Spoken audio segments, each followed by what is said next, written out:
with an eye care monitor and eye care U software. Working on a paper? Turn on low blue light mode. Is the sun too bright? Let brightness intelligence do its work. Now better. Writing code gets your eyes tired? Try coding mode.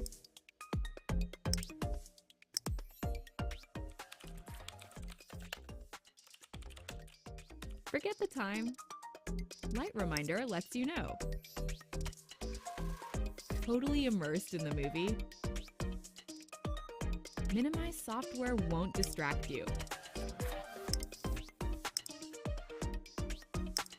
Break reminder and force break help manage your screen time.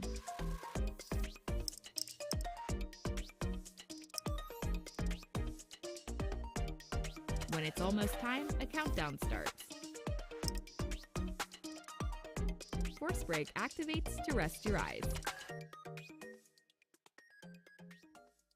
Eye care U. Safeguard your eyes.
Safeguard your eyes smartly and easily with an eye care monitor and eye care U software.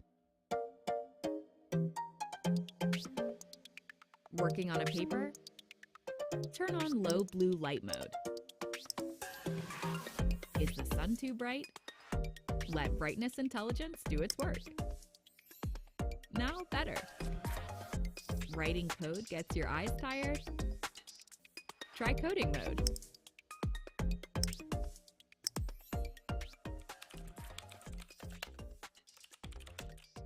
Forget the time. Light reminder lets you know. Totally immersed in the movie?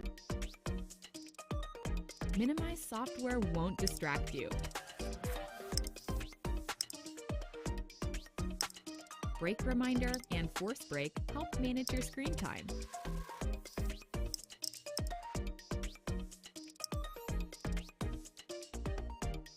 When it's almost time, a countdown starts. Force break activates to rest your eyes. Eye care U. Safeguard your eyes.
Safeguard your eyes smartly and easily with an eye care monitor and Eye Care U software.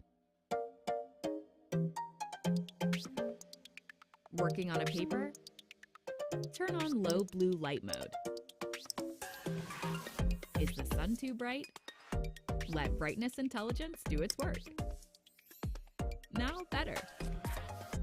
Writing code gets your eyes tired? Try coding mode.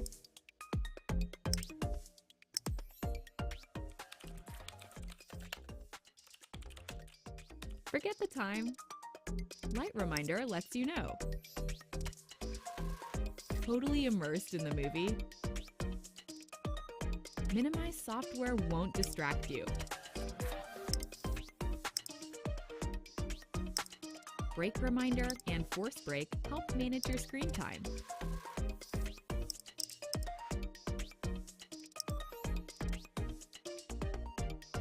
When it's almost time, a countdown starts. Force Break activates to rest your eyes. Eye Care U. Safeguard your eyes.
Good morning, good afternoon, good evening. Welcome to race day number 14 of AMX Global Beta Season 2.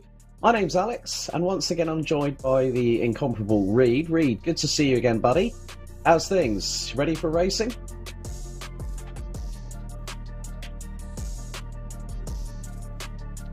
Yeah, I was going to say he's doing his mute trick again.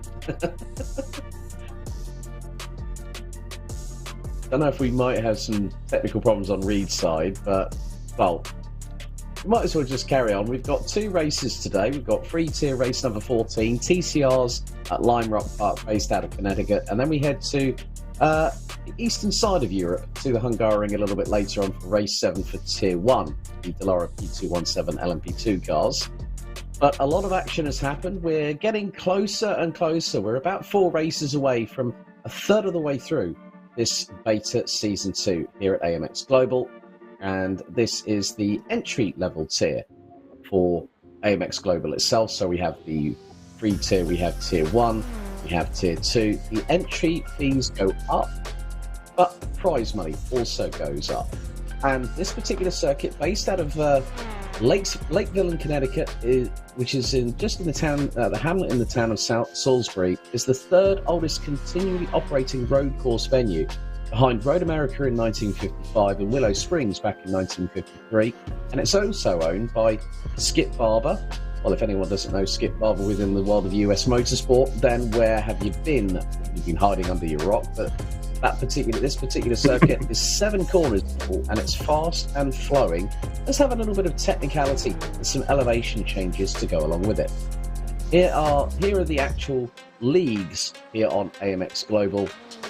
So free tier, 45 races over the course of 45 race days. 22 will be the paid tier 1, where you have a $5 entry fee and a prize pool per race of 134 maximum US dollars, minimum payout of 50 US dollars, and then paid tier 2, another 23 races, $20 entry fee and a maximum prize pool per race of 506 US dollars. If you are an iRacer and you have an iRating, go and join us on amxrace.com, sign up and get yourselves racing, because points here on AMX Global means dollars. Now, hopefully, Reed, are you with us, buddy?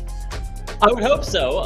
If you heard the sounds of maybe a small animal scrabbling over the microphone, that was just me testing it. None of those here. But aside from Alex, who is aside from appearing to be a commentator, actually about 12 squirrels standing on top of each other. But great job with the sim racing commentator suit. Looks completely real, just like our calendar does for this week or this month. Once again, we have 4 races every week, and we're getting into the beautiful month of May, and you can see almost all of our races for the month of May coming up. We are taking a break tomorrow in Korea, but around the world, we are just getting ready, back at it again on May the 2nd after our May Day broadcast today. Yeah, it is also a bank holiday here in the United Kingdom. It's an earlier bank holiday as well because of King Charles's coronation coming up this weekend. But there are the points per race, the free tier. 8 points for a win, 6 points for second, 4 for third, and goes all the way down to 8th position.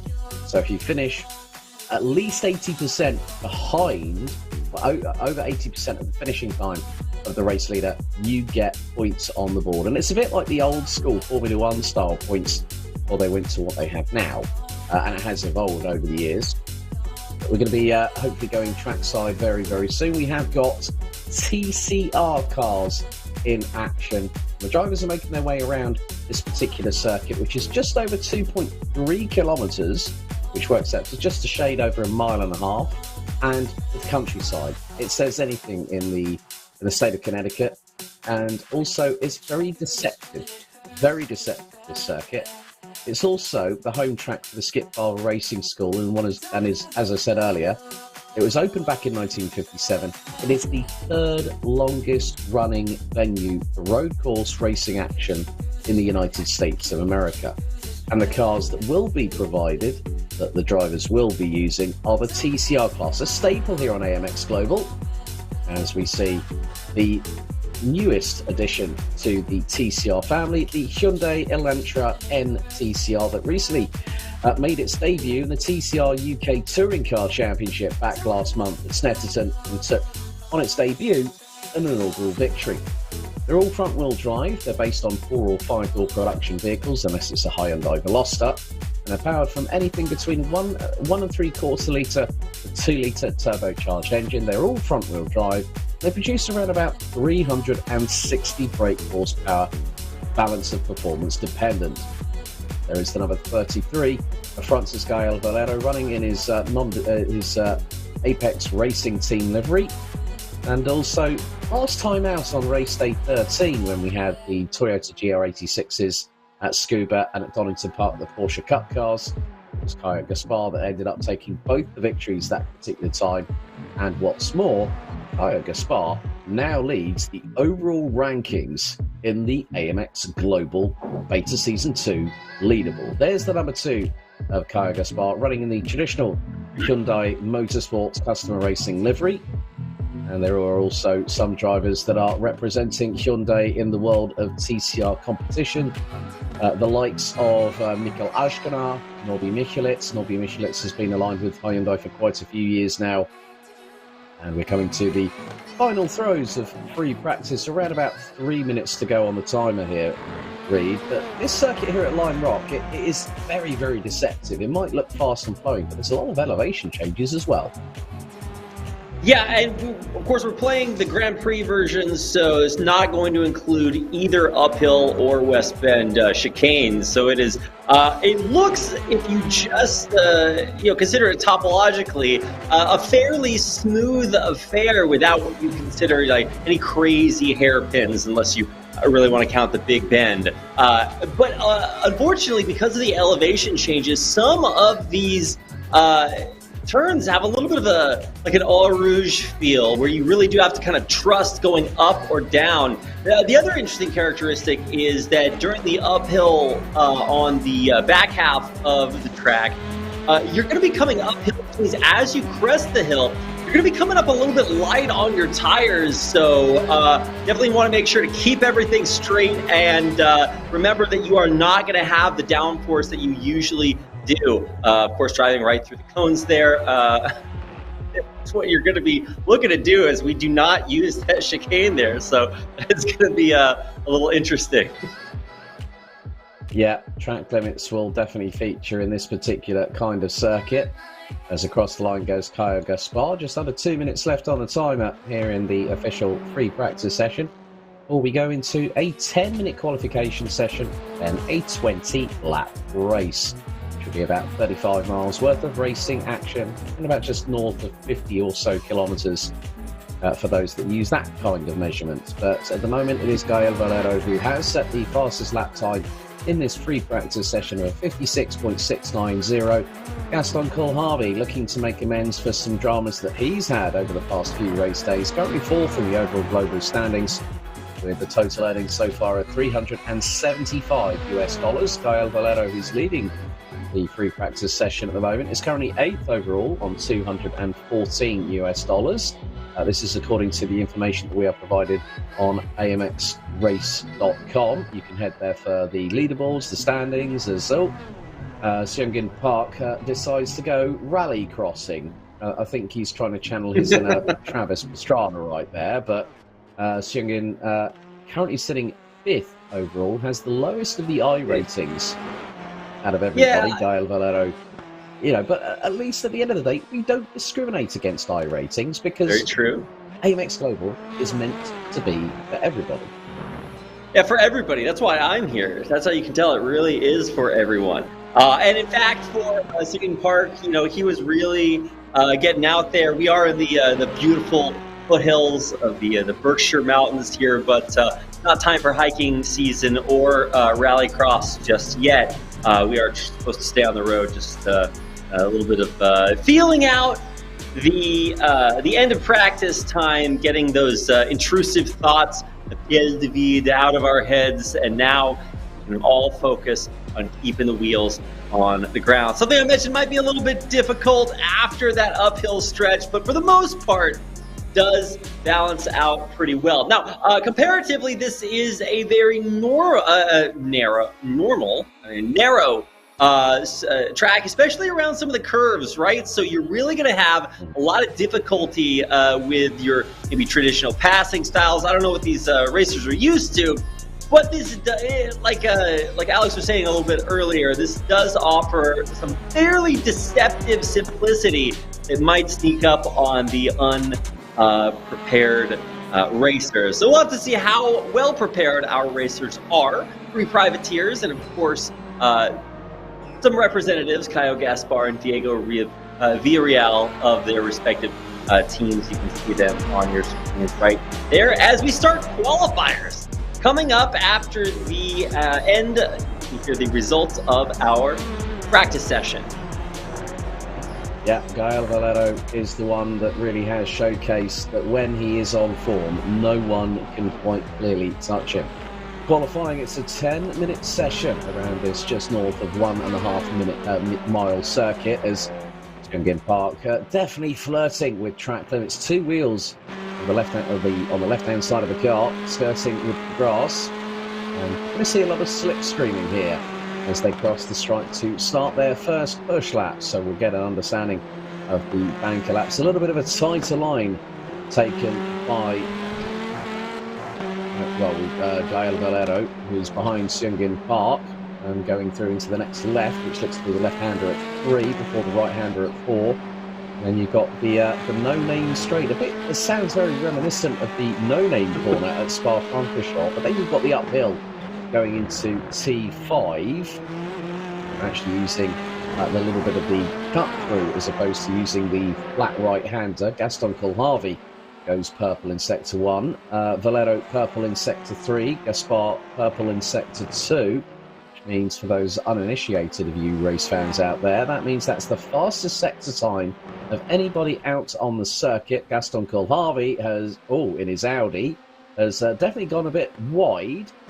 We are seeing definitely a big plethora of Elantra N TCRs. It is available as a road car in the United States, but also as a global TCR car, which also was in action at Portimao in Portugal this past weekend for the first round of the TCR Europe and, of course, the TCR World Tour. So, coming into the first 2.5 minutes, Gael Valero with the fastest lap time at the moment, 58.091 for the French driver. Caio Gaspar in second, just about a tenth and a half adrift. And then also Seung-Gin Park in the number 12, at 2.7 seconds off. However, those times will develop and improve as the drivers go around this circuit. You can just see with Caio Gaspar through into the sweeper. Looks like that was West Bend. He was just coming, or the downhill he was just coming through at T7 before this very, very long start-finish straight. And Valero has gone purple all across the board and has gone into the 57s. 57.809, but Gaston Coulthard in the Audi RS3 LMS has just absolutely trumped Gaspar on that particular occasion by over 3.5 tenths of a second, but now Gael Valero is responding in kind.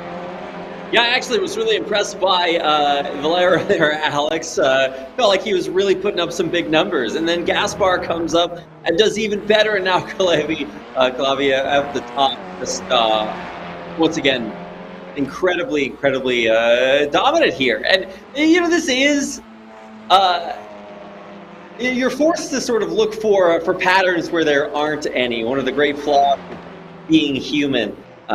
Unlike these guys who are clearly inhuman at their racing skills. And I'm just looking up there. Well, we do have a lot of Hyundai.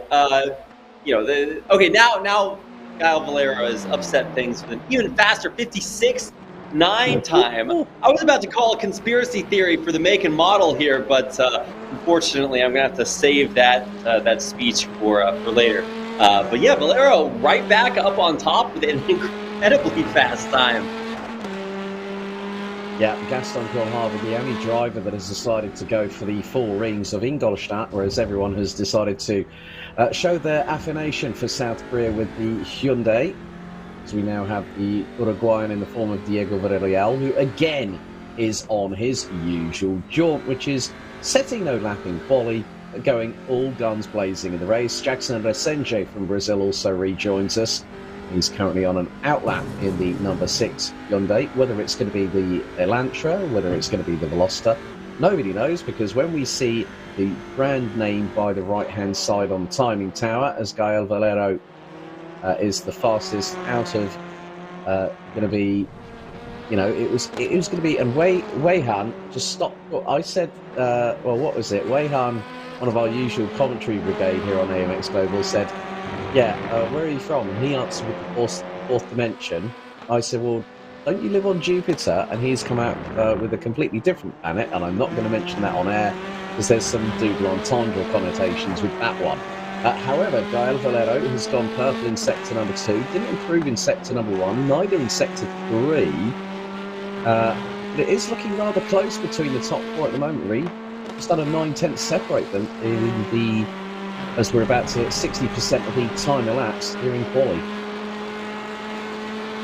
I was expecting he was going to say Mars. A little bit of a different connotation there, but the message is the same. We do thank you all for all of your messages, which, of course, if you'd like to share them with us, please do so on social media or just in our YouTube chat so that we can see them pop up and have them brighten our day, as, of course, they always do. So Valero still way up on top, continuing to improve on his very impressive time, and everyone else. While we are seeing improvements around across the board, still some some figuring out exactly where those curves are there. Valero not impervious to mortality. He is still figuring things out and feeling things out. This will not be his fastest lap by any means, But nice to see that he is really feeling out the track, so that when we finally move beyond our 10 minutes of qualifiers, he will have gotten everything right and tucked away. And tell me never to underestimate Valero, as he unfortunately might not follow the straight line through all of the track, but finds a way to make it still count, improving on his equally incredible time with a 56.7.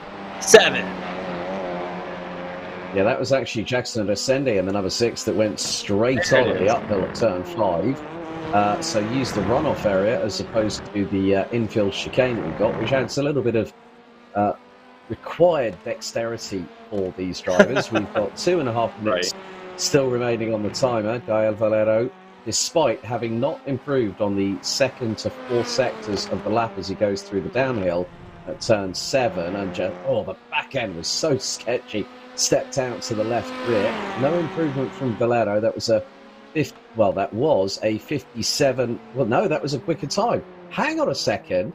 Valero did not put a personal best. Did not put a fastest sector in any one of the 4 quarters of this 1.5 mile circuit, and still was able to improve. And it just goes to show that Valero, that's why he's as good as he is. He can have a consistent run and be like literally thousandths off of personal bests or overall fastest sectors, and still manage to hook the lap together. There is the number 2, Caio Gaspar, the current overall leaderboard leader for AMX Global Beta Season 2, sitting in 3rd position, about 4 tenths off of Gael Valero, but about 11 thousandths off of Gaston Colharvey, who's currently sitting in pit road. And Jackson Vicente from Brazil, the number 6, has improved in the first sector, set a personal best, but no improvement over sectors 2 and 3. To ride on board with Caio Gaspar, who's coming out of the downhill.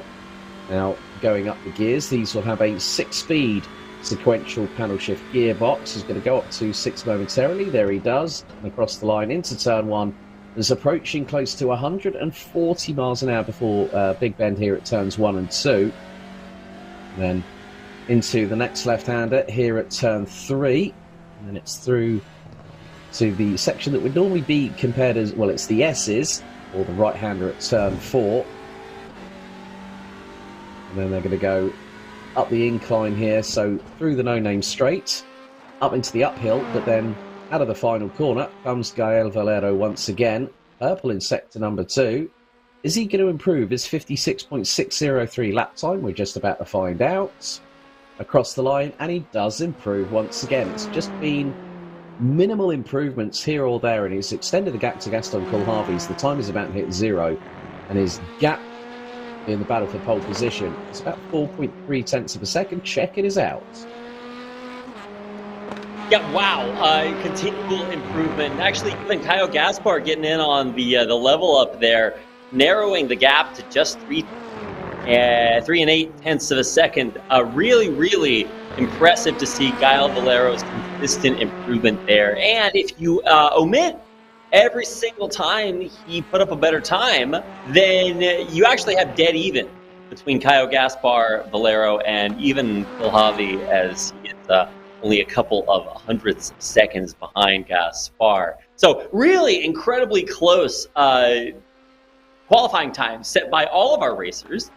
Seeing Sungin Park coming in there. He's done it again.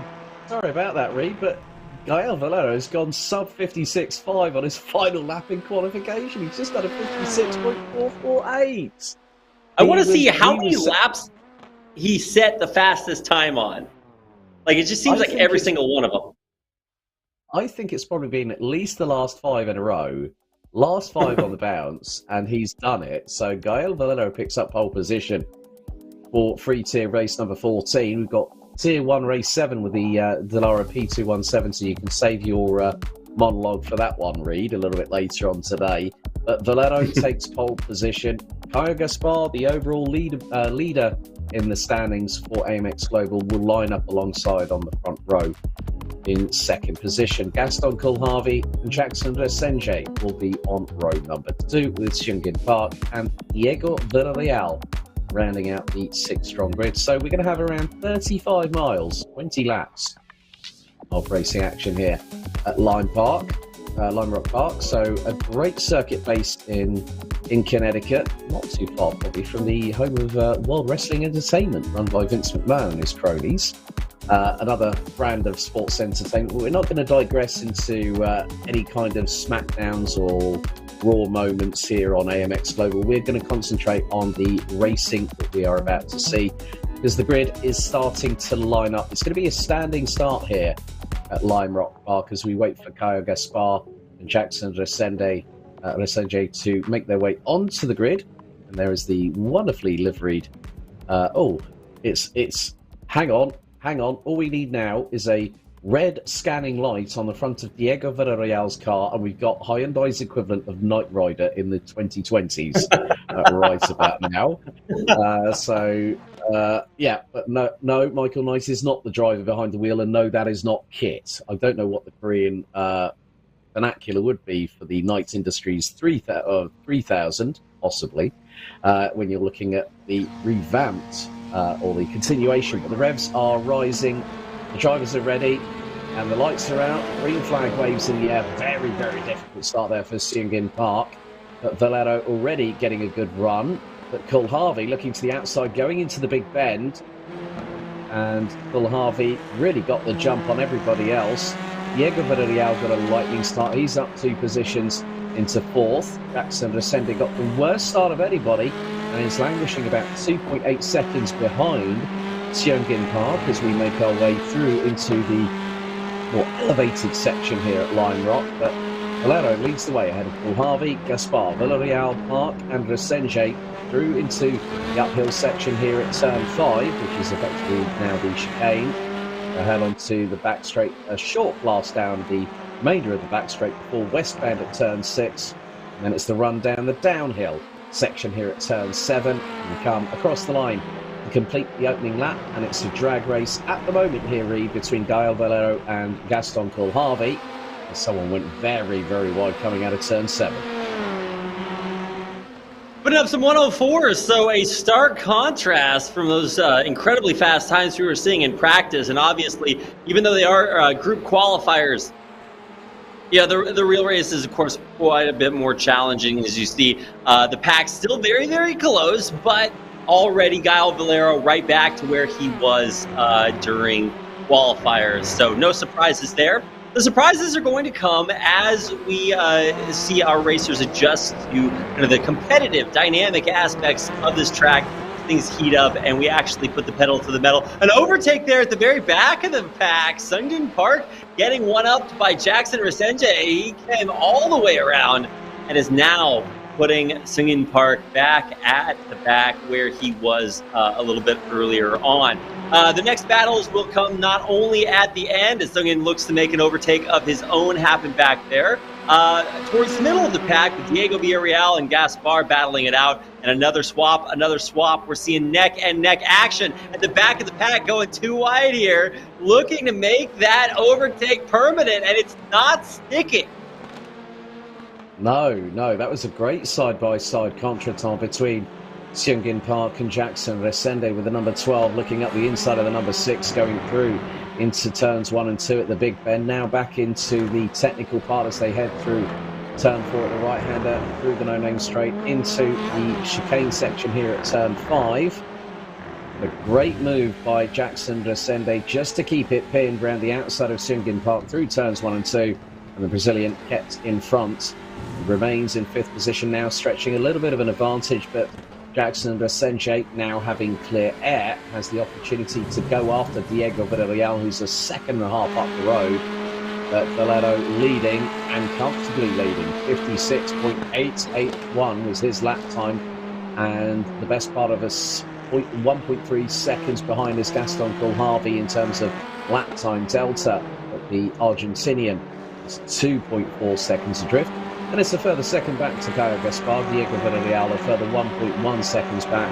Jackson Resende is now starting to try and close in on the number 22, but Gaspar is not that far behind the number 27 Audi of Gaston Coolharvey. Gap now 1 second and closing. Yeah, we'll see how this gap's closed because they have widened quite a bit, right? Just about a second separating all of our racers. Minor adjustment there by Kyle Gaspar as he sits in third, looking to keep things the way they are. The status quo being maintained is what I'm trying to say. And this is what you might expect from the kind of the doldrums of our races, as you always have a lot of action at the very, very beginning. Drivers just trying to get out onto the track and establish a zone for themselves. And after a little bit of action there at the back, Singleton Park, you can see, has really kind of ceded that fifth place to Resende. Kyle Gaspar, though, definitely not content to finish in third. It's a podium position nonetheless. He is still absolutely keeping it as close as possible. The action, of course, much lighter up at the top. The rarefied air of Gael Valero, just a little bit lonely up here, exactly the way you want it to be as he continues to improve lap after lap, now getting dangerously close to some of those incredible times he was setting during qualifiers. Yeah, he's about, his best lap time was just under a 56, but he's running in the low 57s, and he's kept that consistent. He's also got the fastest lap of the race with a 56.78, as we ride on board with Shingen Park in the number 12, who's closing that gap. It's been halved over the last lap or two between both Shingen Park and Jackson Resenge. And what's more, the gap is closing between Resenge and Villarreal for fourth place. So we're going to have an emerging three-way scrap between fourth, fifth, and sixth, as we're currently on lap number 6 out of 20, which is just being completed by our race leader, Gael Valero. So 6 down, 14 to go, and another fastest lap of the race, 56.54 from Valero. 56.824 from Cole Harvey, 56.987 from Kyle Gaspar. Jackson Resenge, that time was over 0.6 of a second quicker than Diego Villarreal, and the number 6 is chasing the number 22 from Uruguay very, very quickly indeed. That gap's now looked south of a second for the briefest of moments as they went through the left-hander through at turn number 3. So they head back onto the no-name straight and then into the uphill section here at the 5th corner. I'm going to call it the 5th corner chicane to make it a little bit easier for you folks to follow. There you see the sudden change of elevation there in the picture-in-picture. Should be I would imagine that's going to be one of our drivers going through. That's probably underneath the bridge, so that'll be going into the downhill through into turn number 7, and that has got Villarreal. Both are live as you see it. So we've got the helicam shot, and then we've also got the picture-in-picture. So Villarreal is being closed on him, but he was quicker than Resenge that last time around, and it looks to be the pendulum seems to be swinging between Villarreal and Resenge. Wouldn't you think there, Reed? You know, it's going to be close like this for a while, I would expect, unless Park decides to kind of kick it into high gear and make himself a contender like he was doing during the first few opening laps of our race. But that is where the action is for now, Alex. It is going to be between Villarreal and Resende down there at 4th and 5th. Every time we switch up the viewpoint to Valero, it makes for a nice camera shot, but don't let this Mercator projection fool you. There is actually quite a bit of distance in between our cars up at the top of the pack. Valero absolutely dominating and continues to widen that gap just like he did during practice, during qualifiers. 3.5 seconds almost separating him from his next challenger, Kalhavi, there in second. So you guys want to know how to race Lime Rock Park? Is lather, rinse, repeat. Valero doing everything right, better and better every lap. Yeah, and he's consistently running in the mid-56 bracket is Gael Valero. His last lap time was a 56.657, just over a tenth off of his fastest lap of the race so far, as we are one lap away from hitting half-time. here at free tier race number 14 at Lime Rock Park in the TCR class. And his gap is starting to not dwindle slightly, but again, it was another quick lap from Valero, but Kulharvi was fractionally quicker, less than half a tenth separating the duo. Gap now stabilising at around about 3 seconds between first and second position. We're nearly halfway through our 10th lap out of 20. We're at Lime Rock Park live on the AMX Global YouTube and Twitch channels. Don't forget, folks, to get your comments in, and they'll magically appear on the bottom right-hand corner of our main screen to see that we are keeping an eye on what the fans say. We ride on board. What a lovely little camera angle going underneath the Haggerty Bridge down into the downhill here at turn 7 on Dale Valero. There's Seungin Park still residing in that 6th position, but is losing a little bit of time lap after lap and sector after sector behind the number 6 of Brazil's Jackson Resende as he goes through the turn 7 downhill section here at Lime Rock Park. Another lap in the books. We're at half time, lap 11 underway. Yeah, the race has been underway for a while, Alex. As you pointed out, the unfortunate reality, though, is that the longer it goes on, the larger these distances get between our racers. If you just took our qualifying times and repeated those over and over again, I think you'd have a closer race. I mean, that was group qualifiers, but times are starting to get away from us here.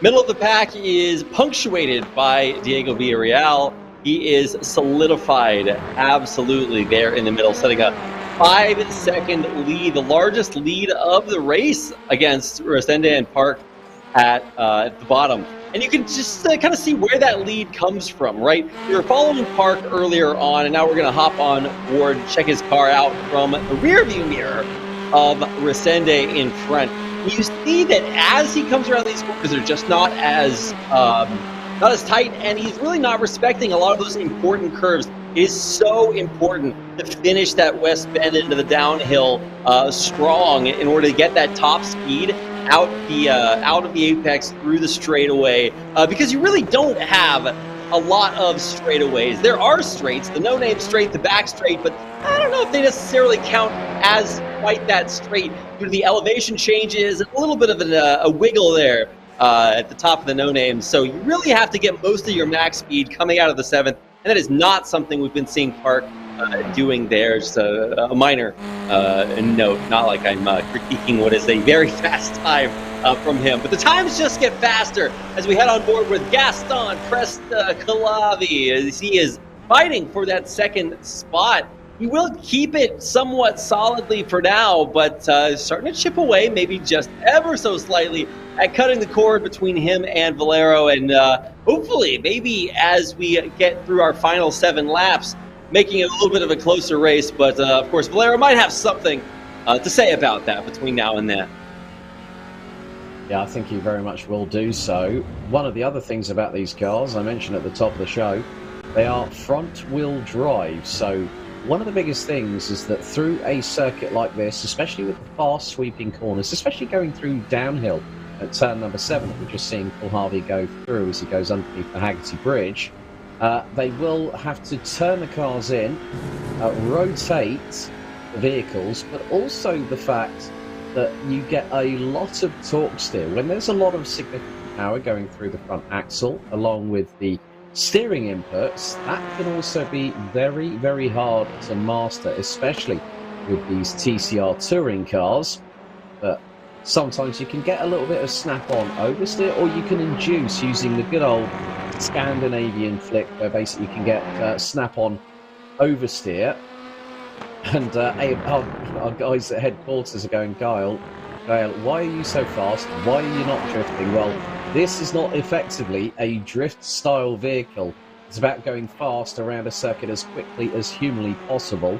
And Kuba in the YouTube chat goes, dude, it's front-wheel drive, laugh out loud. Straight away we've had a retort, apart from here in the commentary position. But Valero is just calmly pounding in the laps. He's going to take us on to our 15th lap, so 6 to go, including this one. And Valero's lead is starting to extend further. Kulharvi's done a really good job in that Audi, despite being the only driver that decided to go against the vernacular of the using the Hyundai Elantra. But still, that Audi is a very, very good car. We saw that in the battles between, and I know I'm going to remind TJ at our HQ about this. We were commentating on Valero versus Victor Miranda, and that was the big Goku versus Vegeta battle through into turns 1, 2, and 3 at Barcelona back in season 1, and that was when they were both using the Audis, and it came to a little bit of a head. A little bit of contact between the two, and Miranda ended up going off the circuit, exit stage left. But Kulharvi still very much doing a great job, getting a little bit tail happy coming out of turn 7 at the downhill section, but still keeping himself very much situated in second place.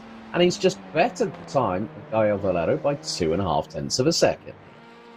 Yeah, and that's what's so impressive, Alex. You can see the challengers getting better and better and better time, but still not enough. Valero's lead so dominant that you really, really do have to respect how he stacked it up. And that's kind of the investment of the number of laps in a race, right? If you do have a large number of laps, 20, right? Not that that's in competition with hundreds and hundreds on other circuits, but the idea is that if you spend the first 12, 15 laps building an advantage, you can kind of cash that out towards the end. Obviously, these racers are going at breakneck speeds here around Lime Rock Park, and there is some amount of care required to keep your car on the track, no matter how good you are. And so you do see Valero not setting quite as quick of a time. Well, right as I say that, even though it's not a lap improvement, he's hitting 56 fives on the 17th lap. That would have been an incredible time during qualifiers. Even though it's not a re-up on his advantage here, he's still absolutely lengthening, even now, his lead on Kulharvi. Yeah, that lead now stretching again. It's getting closer and closer to 3.5 seconds. As Kulharvi goes through the uphill section at turn 5 through the chicane. Now into the right-hander here at West Bend. This is where you start to build the speed and the momentum as you go through the downhill here at turn 7 and onto the start-finish straight. Look how close Kulharvi was in terms of the apex. Using the inside of the car, the right-hand side, to rotate the car through the corner and carry the speed through. 56.495 seconds.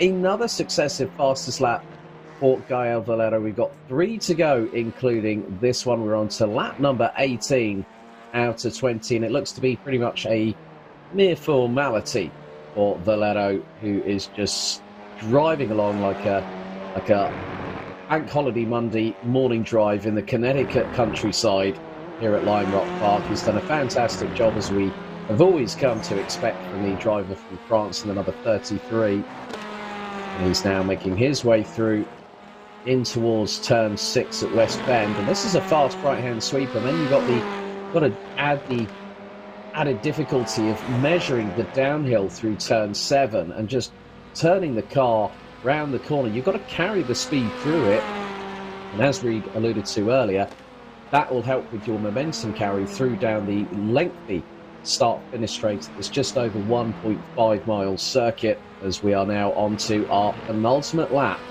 of this race, race number 14 on race day 14 here on AMX Global. Don't forget to head to amxrace.com to sign up for further information. Girl Made Car Memes has just come up with one of the funniest YouTube comments at the moment. Pancake recipe: pour flour into a bowl, add eggs, milk, water and salt, mix, add melted butter or vegetable oil and mix together. Fry the pancakes in a well-heated pan. Brilliant. So no motorsport talk there from Girl Made Car Memes. It's pancake talk. I mean, we've got plenty of time, right? So Valero passes your kitchen, and you start cooking the pancakes, and by the time they're done, Park has graced your presence, sliding right on by. So quite the separation here as we head into the white flag. One final lap remaining, and not that much time during which to finish it. We still have 2-3 of our racers hitting that white flag as they come along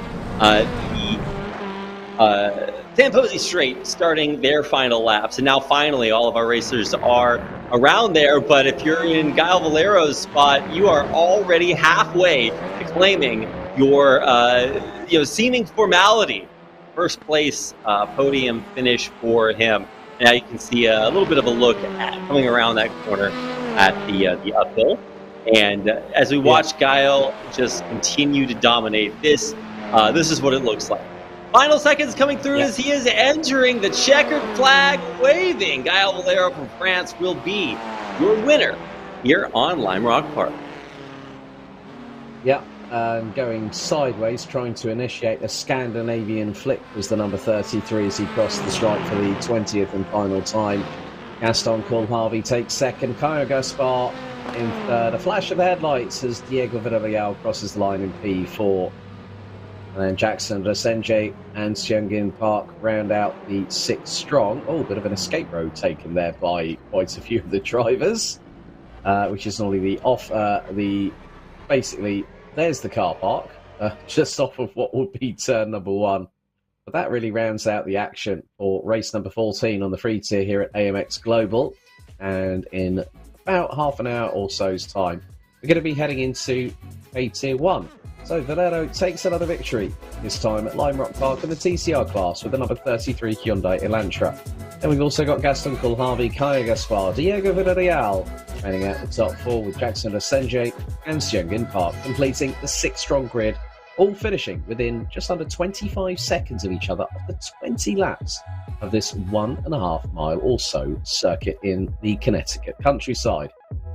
So realistically, what's to come, folks? Well, next up, on AMX Global Beta Season 2, race day 14 continues as we head back into Tier 1, and it's going to be race 7 of Season 2 here on AMX Global. And you know what, Reed?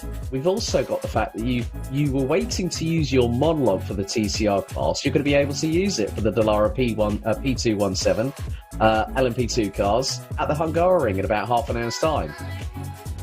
It's going to take about half an hour to talk about Dallaras. Certainly not a car we see all that often, but certainly a ton of speed. We're going to be going to the home of speed in Hungary at the Hungaroring when we come back. So don't go anywhere, guys. 30-minute break, and then we're going to come back with even more action here in AMX Season 2 with Dallara P217s.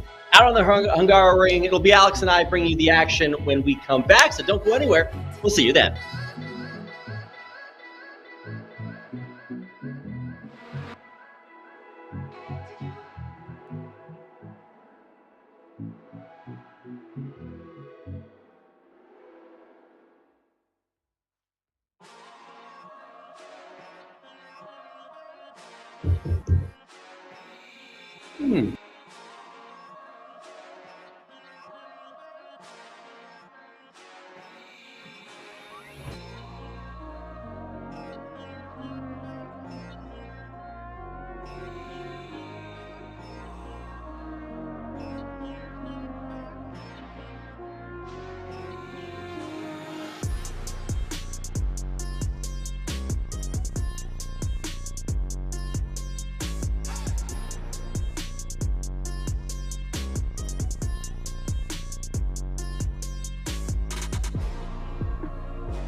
Safeguard your eyes smartly and easily with an eye care monitor and eye care U software. Working on a paper? Turn on low blue light mode. Is the sun too bright? Let brightness intelligence do its work. Now better. Writing code gets your eyes tired? Try coding mode.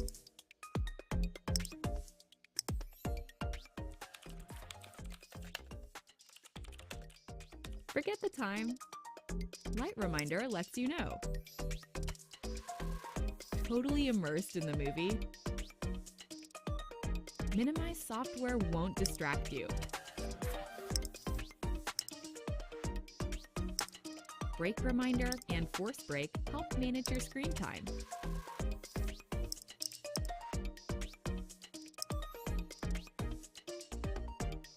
When it's almost time, a countdown starts. Force break activates to rest your eyes. Eye care U. Safeguard your eyes.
Safeguard your eyes smartly and easily with an eye care monitor and eye care U software. Working on a paper? Turn on low blue light mode. Is the sun too bright? Let brightness intelligence do its work. Now better. Writing code gets your eyes tired? Try coding mode.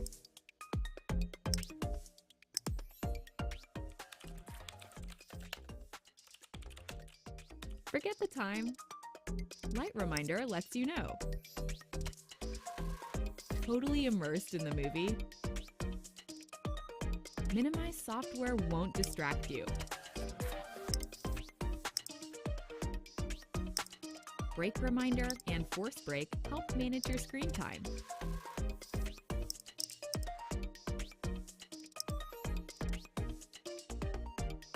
When it's almost time, a countdown starts. Force break activates to rest your eyes. Eye care U. Safeguard your eyes.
Safeguard your eyes smartly and easily with an eye care monitor and eye care U software.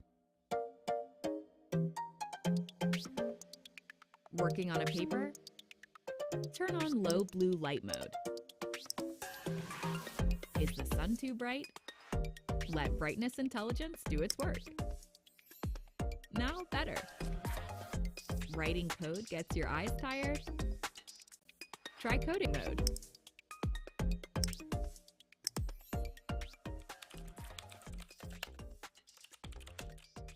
Forget the time. Light reminder lets you know. Totally immersed in the movie? Minimize software won't distract you. Break reminder and force break help manage your screen time.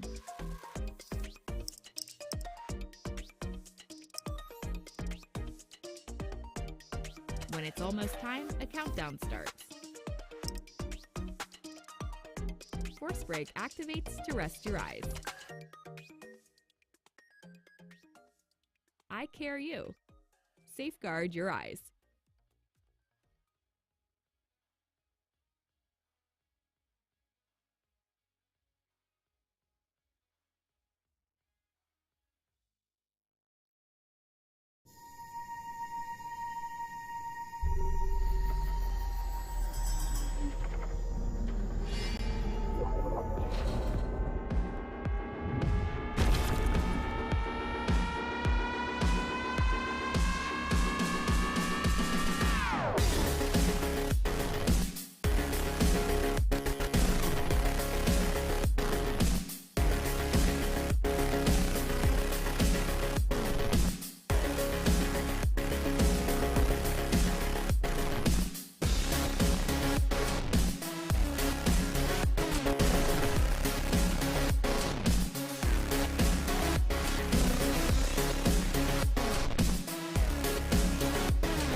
Safeguard your eyes smartly and easily with an eye care monitor. Safeguard your eyes smartly and easily with an eye care monitor and eye care U software. Working on a paper? Turn on low blue light mode. Is the sun too bright? Let brightness intelligence do its work. Now better. Writing code gets your eyes tired?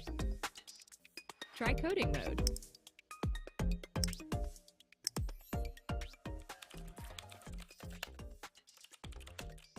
Forget the time. Light reminder lets you know. Totally immersed in the movie? Minimize software won't distract you. Break reminder and force break help manage your screen time.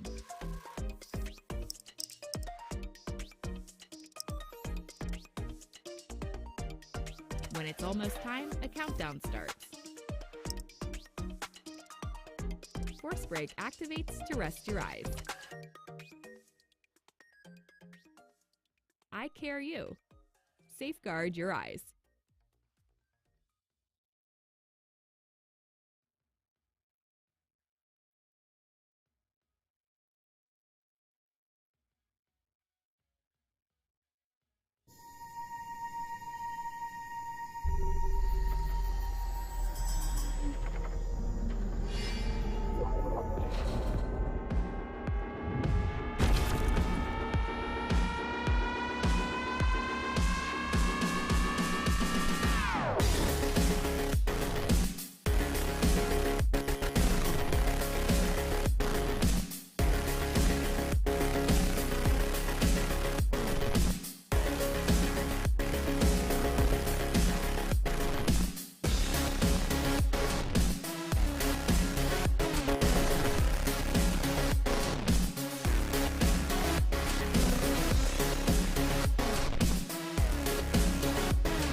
Safeguard your eyes smartly and easily with an eye care monitor and Eye Care U software.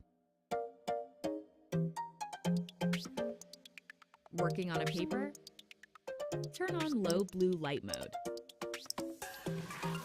Is the sun too bright? Let brightness intelligence do its work. Now better. Writing code gets your eyes tired? Try coding mode.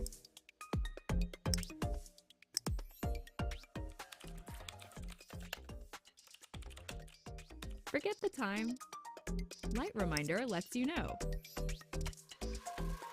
Totally immersed in the movie? Minimize software won't distract you.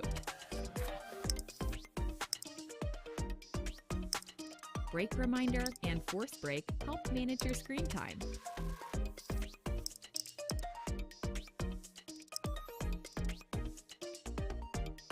When it's almost time, a countdown starts. Force break activates to rest your eyes. Eye Care U. Safeguard your eyes.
Safeguard your eyes smartly and easily with an Eye Care monitor and Eye Care U software. Working on a paper? Turn on low blue light mode. Is the sun too bright? Let brightness intelligence do its work. Now better. Writing code gets your eyes tired? Try coding mode.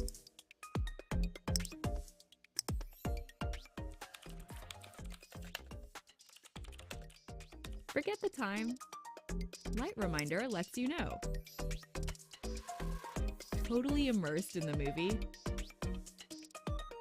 Minimize software won't distract you. Break reminder and force break help manage your screen time.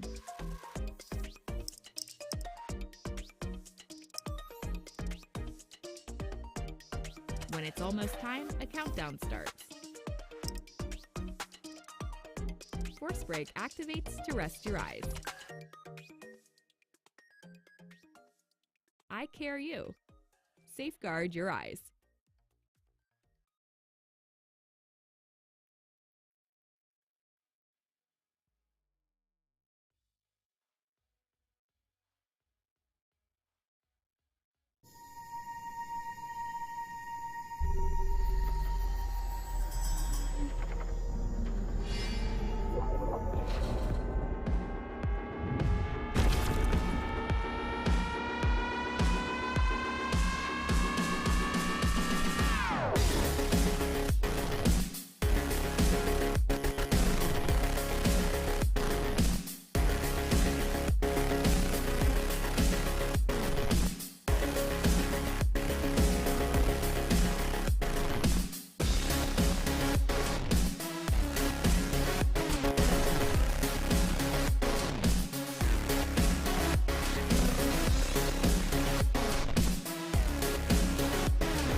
Safeguard your eyes smartly and easily with an eye care monitor and eye care U software. Working on a paper? Turn on low blue light mode. Is the sun too bright? Let brightness intelligence do its work. Now better. Writing code gets your eyes tired? Try coding mode.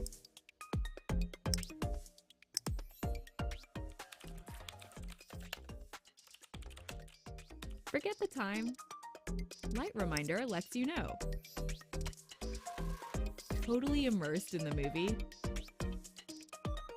Minimize software won't distract you.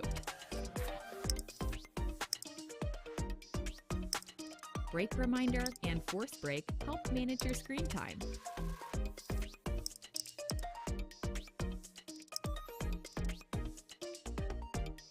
When it's almost time, a countdown starts. Force break activates to rest your eyes. Eye care you. Safeguard your eyes.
Safeguard your eyes smartly and easily with an eye care monitor and eye care U software. Working on a paper? Turn on low blue light mode. Is the sun too bright? Let brightness intelligence do its work. Now better. Writing code gets your eyes tired? Try coding mode.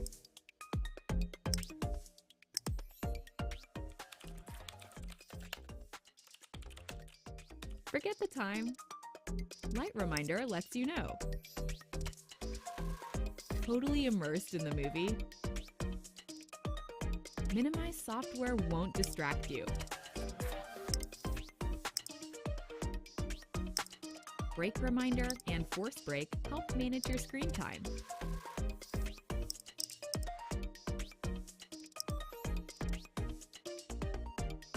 When it's almost time, a countdown starts. Force break activates to rest your eyes. Eye care you. Safeguard your eyes.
Safeguard your eyes smartly and easily with an eye care monitor and eye care U software. Working on a paper? Turn on low blue light mode. Is the sun too bright? Let brightness intelligence do its work. Now better. Writing code gets your eyes tired? Try coding mode.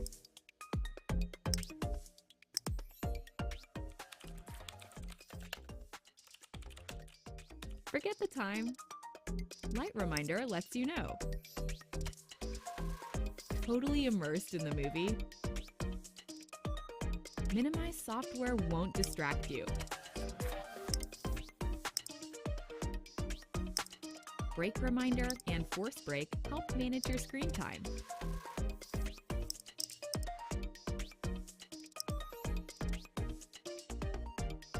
When it's almost time, a countdown starts.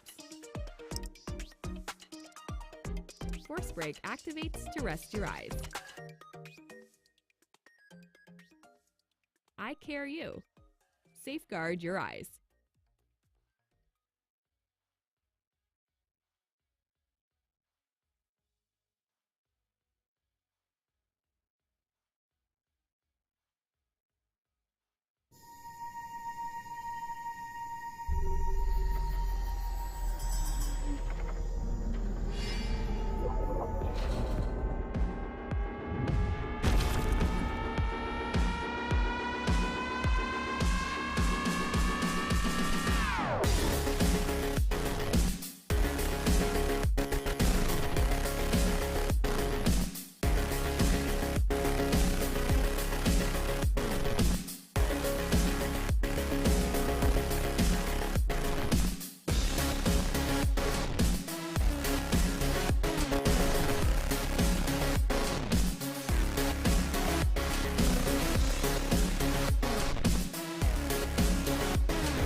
Safeguard your eyes smartly and easily.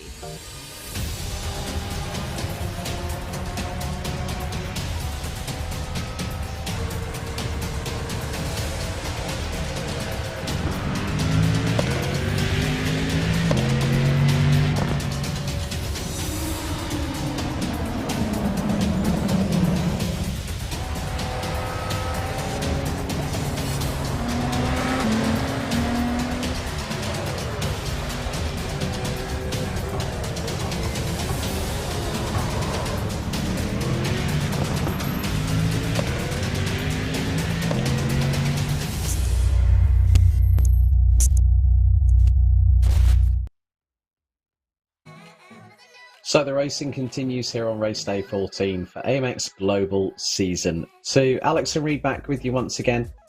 And Reed, like we always love to do here on AMX Global, we love to switch things up. We've gone from TCRs at Lime Rock Park and we're now going to the Dallara P217 LMP2 cars at the Monaco Without Buildings. It is, of course, the Hungaroring for Tier 1, Race 7.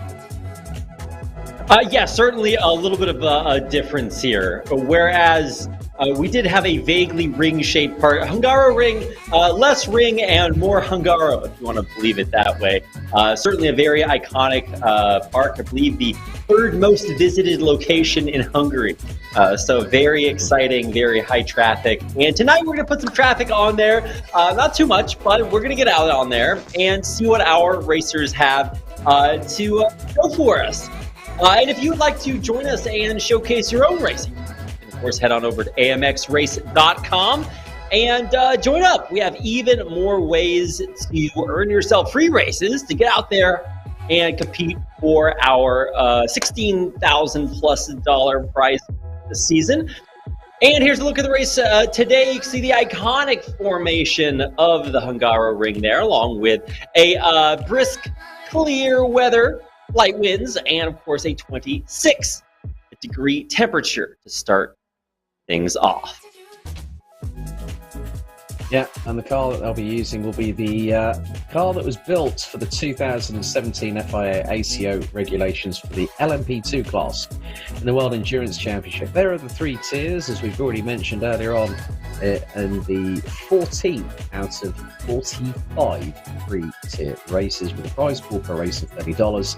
Pay $5, get yourselves entered into paid tier 1 with 23 races and a prize pool per race of $134.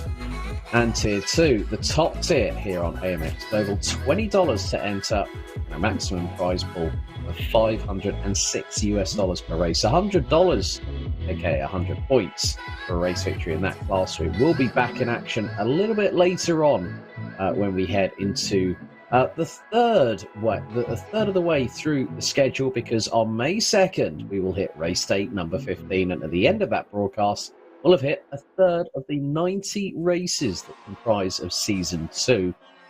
This is the second half of race day 14 on May 1st, and it's the Hungaroring. It is the Dallara P217 LMP2 cars that will be in action. We've got 4 of the drivers that were with us at Lime Rock Park, and there are the points per race: 25 for a win, 20 for second, 15 for third. Fastest lap of the race gains you an additional 10 points, which means an additional 10 for US dollars in your back pocket, and a participation point of just 1 apiece. But there you see in the background on the helicam shot there the iconic layout of this circuit, and it looks also there was a go-kart track in the middle, but it's been conceived in the mid-1980s because Bernie Ecclestone was trying to host a race in Russia back in the mid-1980s, when in his early days after being a team boss at Brabham, and it became the host of the first ever Formula One event in Eastern Europe in 1986, where it welcomed the inaugural Hungarian Grand Prix. It's seen battles the likes of PK and Senna, amongst others, but it also is a feature of TCR, is also a feature of the FIA European Truck Racing Championship. And this circuit here, Reed, very different proposition to Lime Rock Park, minimal opportunities for overtaking, but when they do it, at certain parts of the circuit, including turn number 4, it can be very mesmerising. Mesmerizing indeed. Of course, it is a mesmerizing park. And it has seen, I would say, a few changes, but fundamentally, one of the biggest changes is the lengthening of that opening stretch through the checkered line. You are going to get a little bit more length, and I like it. The cars we're racing today, these Dallara P217s, are not a car that you might have seen if you haven't paid attention to the LMP2 circuit for a while. Coming up just 4 or 5 years ago, I guess it was 2017, I want to say. They are a little fast, fair to say. And it's kind of hard to see the differences sometimes between different versions. But for Dallaras, these guys function best when you can really open up and let them run. And so very excited to check out that big bad straightaway right at the bottom of the track into turn 1 and see what we can really reach as far as the maximum performance levels of these beasts. And of course, a big change from touring cars. So if you guys were used to a little bit of a low speed offering, then hold on to your horses because we are going to go fast. At least that's my hope today, as we have the very rare opportunity to witness the Dallara 17 LMP2 in action. Yeah, this car weighs 930 kilograms. Power, depending on the respective series that it competed in between 2017 and 2019, was around about 600 brake horsepower from the naturally aspirated 4.2 litre V8 Gibson power plant, which is mid-engined and longitudinally mounted. in these respective cars. It's a staple of the iRacing platform, especially with a lot of the iRacing special events, and Gaston Coulharvey is going with more sponsors. This time it's Tommy Hilfiger, let alone the Marlboro livery we saw on the GR86 Cup cars a couple of race days ago, as he'll head into the left-hander here at turn 2, and then I'll start building the speed rumble with Jackson Versenje, who has also returned up to third gear, now pushing north for 130 miles an hour. All this very fast left-hand kink, little lift of the throttle down the gear into third, and a very different proposition to the touring cars where you've got to rotate it through. With the LMP2 cars, the Dallara P217, it is more a case of slow in, fast out. Through the chicane here at turn 6 and 7, and the run down to the left-hander here at 8, before the 90 right here at 9. Again, you're having to use the 6-speed X-Track gearbox, which is paddle shift. It's a semi-automatic gearbox, and now he flies through turn number 11 on the run down the short shoot down to the 90 right here at turn number 12. Gael Valero has got the fastest lap already in the books in the latter stages of this practice session. 1 minute 36.373. Jackson Versenje trying to come through turn number 13. There's the entrance to pit road on the right-hand side, through the final right-hand hairpin here at turn number 14. You've got to pull it very close to the apex, swing the car out wide in the exit corner, and across the start-finish straight. We'll stay on board with Jackson Versenje as he heads into turn number 1 at 264 kilometres an hour indicated on the speedometer. That's north of 170 miles per hour, heading into the braking zone for turn number 1. Yeah, very excited to see that. Also very excited to see some quite competitive race lap time. These are exactly what you'd expect to see from LMP2's. Danny Watts, of course, back in, what was it, 20, way long time ago. 136 is the time you're going to be looking for. If you're over that, then you're a mere mortal. If you're under that, then you are entering the pantheon of racing gods. Of course, we do have some of those represented here in our tower today. Valero, Gaspar, Calevi, Villarreal, and Versenje, all capable of hitting those monster top speeds, and you can already see 136 is up there on platform, although it appears that Versenje is a little bit shy, but don't worry, once things warm up, he'll come out to play. We'll get a chance to see what that 5.2K I rating can do. Yeah, and Gaspar repping the old Japanese tribute livery that was run by Oracle Red Bull Racing last season by Max Verstappen and Sergio Perez. He comes across the stripe. Is there going to be an improvement from number 1 from Brazil? Not quite. Gaston Coulharvey punches in a 1 minute 37.686. But you can see that even with the aerodynamic properties of these LMP2 cars, Gaspar's front end was very, very snappy under braking, and it switched from left to right, and then he rotated the car into the corner. Some great onboard shots from the left side of the car itself as we head through into turn number 3. And straight onto the nose cam, just above the front windshield. Into the left-hander here at turn 4. There's an opportunity drivers might be able to utilise on the braking zone into turn number 5. We've seen quite a few overtakes either around the outside or around the inside that 5th corner out of 14. It's one circuit that actually has a 1 and a 1A corner. Because there's a slight right-hand kink coming out of the right-hand hairpin at turn number 1 off of the main spot straightaway here at the Hungaroring. Valero still has the fastest time in the home, 1 minute 373 with another 10 minute and a 12-lap race around the circuit, which measures just under 4.4 kilometres, 2.7 miles, and the race lap record is currently about 20 seconds quicker than this, set back in 2020.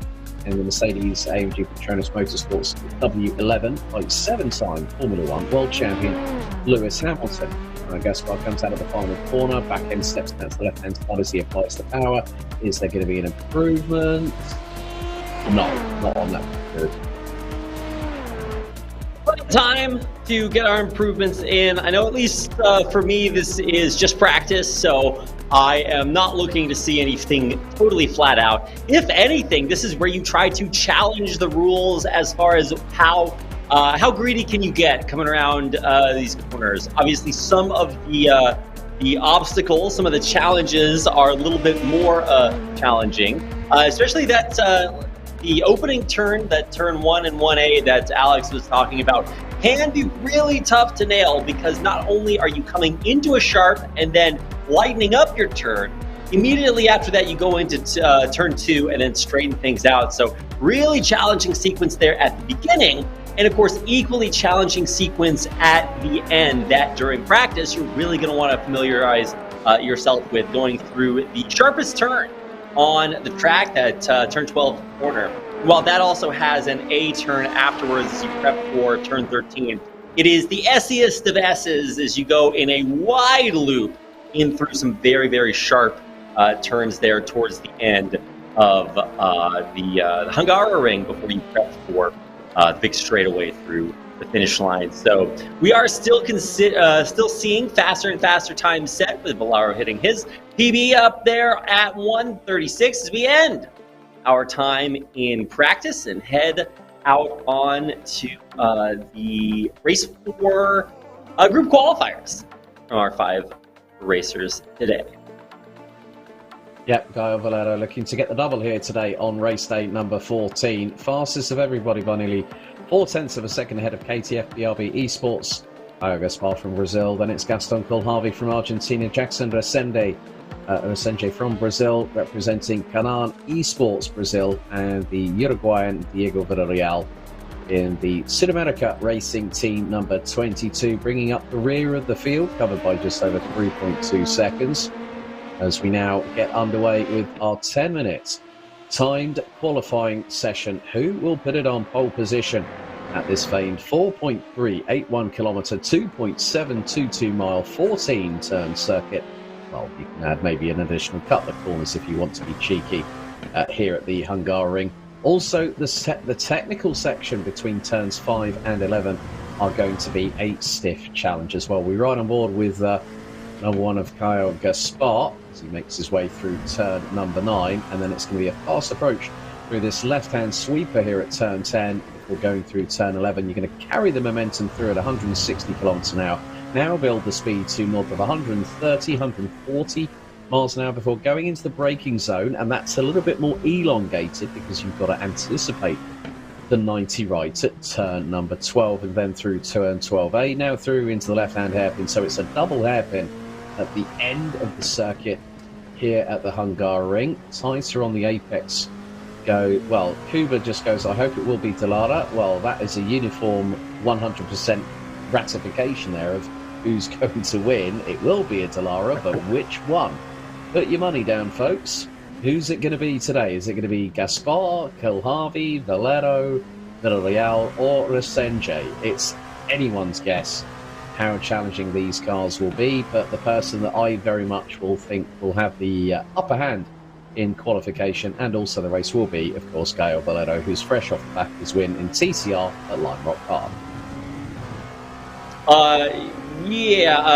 Great guess there, Alex. I like your calculation. I'm inclined to agree. However, once again, anything can happen. The problem with racing, all of racing, is that, well, you can look at the way things look before the race starts, qualifiers, everything, but it's getting off the line. Man, we have seen so many racers who might have been favorites just not make it off. Initial separation of the pack is too complicated. You get an early bump and you're damaged or set behind or not where you want to be. And very difficult to have close races here. And I don't know if that's an AMX Season 2 thing or if it is just the duality of man, but it is certainly a difficult start to the race. However, for Caio Valero, he made his statement dominant in our first race of the day and did get out from that pole position that he obtained in qualifiers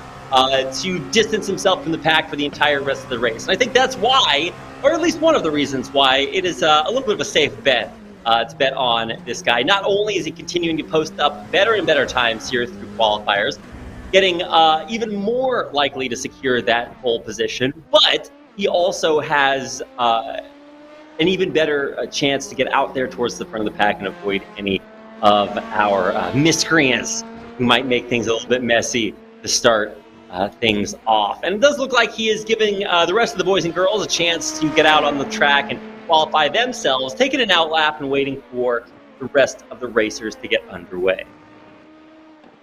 Oh, that's a big off. That was coming through, I think, possibly turns 4 and 5 for the number 1 of Caio Gaspar. Caio Valero sets the early benchmark, 1 minute 36.450. Gaspar, 0.15 behind. And it's Jackson Descende. We're riding on board with Gaston Coulharvey in the resplendent Tommy Hilfiger livery.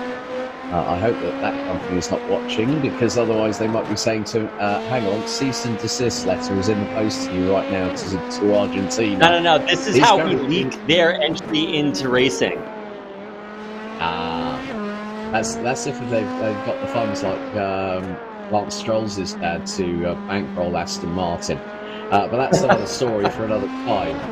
Coming through out of turn number 13, Gaston Coulharvey was improving in the opening sector, but decides to peel into pit road. So, and again, Villarreal doing exactly the same target. We see there's no points, there's no dollars up for grabs for pole positions here in AMX Global. We all want to make it about the racing action and also the fastest lap of the race. So, Gaston Coulharvey has got less than half of the session remaining. We'll head down pit road. Hopefully we'll be stopping in the box, and then we'll grab and is in the box. So probably we'll be putting on a new set of tyres onto the car as Caio Valero runs across the line into turn number 1 in the number 33 entry, running in the Apex Racing Team livery colours as he always does. Squad based out of Corby in Northamptonshire, who actually have a massive simulator facility that has also been opened to the public, and Apex Racing TV also do broadcast from that location and do some of their wonderful content for social media and for YouTube. Caio Valero making his way through into the right-hander here at turn number 5. Now we'll push down the throttle, sweep the car wide out of the exit, now into turn 6 and 7, the chicane, going in first gear, so probably less than 60 miles an hour. We've got picture in picture. Now we've got Valero, I would imagine. Yeah, Valero is on the main picture in picture. And in the bottom right-hand corner of your screen, there is Caio Gaspar. And Gaspar's coming through turn number 5, but aborts the lap and returns to garage, finding not the pace that he needs to better the efforts of one Caio Valero, who's just set the fastest middle sector of this qualification session. You go back on board fully on your screens, is into the 14th and final corner, heads to number 33. Caio Valero currently in first gear, now up the rev range, up the gearbox, third gear, fourth gear across the line, and sets a 1 minute 36.024. Gap between him and Caio Gaspar is just over half a second. Riding on board with Gaspar at the moment. He's just gone through the exit of turn number 4 into the right-hander here at 5. And the top 4 drivers at the moment here, Reed, covered by just over 1.1 seconds. Villarreal doing his usual trick of not posting a lap time during qualification. Still very close, even with the sheer brutality of these Dallara P217 LMP2 cars. I like that brutality. Yeah, car, it doesn't carry the Conan sword with it, but they can absolutely do battle against each other. I don't know if we're going to see the women and children driven before them, but we are going to see them driven quite masterfully by our drivers. And I was talking earlier about sort of the bleeding line that we are looking for to separate those conquerors from the rest of us mere mortals. That would be that 136. Caio Valero flirting with overtaking that, I think, a benchmark of mastery.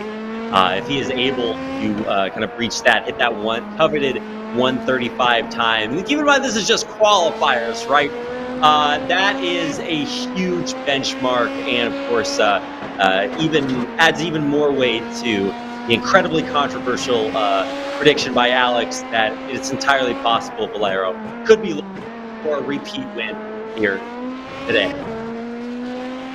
Well, Gaston Coolharvey has just done a personal best in sector number 2. We're coming down to the final 60 seconds of qualifying for Tier 1 race number 7 of Beta Season 2 here on AMX Global. Head to amxrace.com for further information. And if you are a driver on iRacing, why not get involved? A personal best from Coolharvey on that particular occasion jumps him ahead of Jackson Resenge from Brazil. 1 minute 36.823. We're into the final 40 seconds of qualification. Valero just holding station in the pit lane. Just knows for a fact that with that monster lap he's just done. I think apart from the fact you mentioned Conan, I'm going to mention another video game here. I'm going to, like when I said about the brutality, it sounds like something out of Mortal Kombat with Shang Tsung, Liu Kang, and Kung Lao and all those characters. Like finish him sort of thing. But we're coming to the end of qualifying. Kaya Gaspar improves in sector number 1. Is he going to make an improvement? It's probably not going to be enough to better the efforts of Gael Valero. As the timer counts down. 5, 4, 3, 2, 1. Check it is out. Gaspar crosses the stripe. Does he improve on that lap time? No, he does not. He lost a lot of time in the final sector. Yeah, I think just contemplating, okay, am I going to go for it? Am I really going to power through for another lap? Got that second place, so it's not that big of a concern, but he is going to at least have the opportunity to drive for a couple more seconds before we finish things out and head on into our opening grid. Of course, no qualifier there for Diego Villarreal. Nothing to write home about there. Very rarely qualifies and content to battle from the back of the pack. And, it's wherever your safe space is, right? If you want to keep things back there and let everybody battle it out at the beginning of the race and have their fun and then wait until things are a little bit more solidified, then, go for it. Who am I to tell him exactly how I want him to qualify? And this is the end of our qualifiers. To no one's surprise, it will be an exact mirror of our first race of the day, with Kyle Valero way up there on top, cresting, like I said, that impeccable 136 benchmark, I guess I want to say.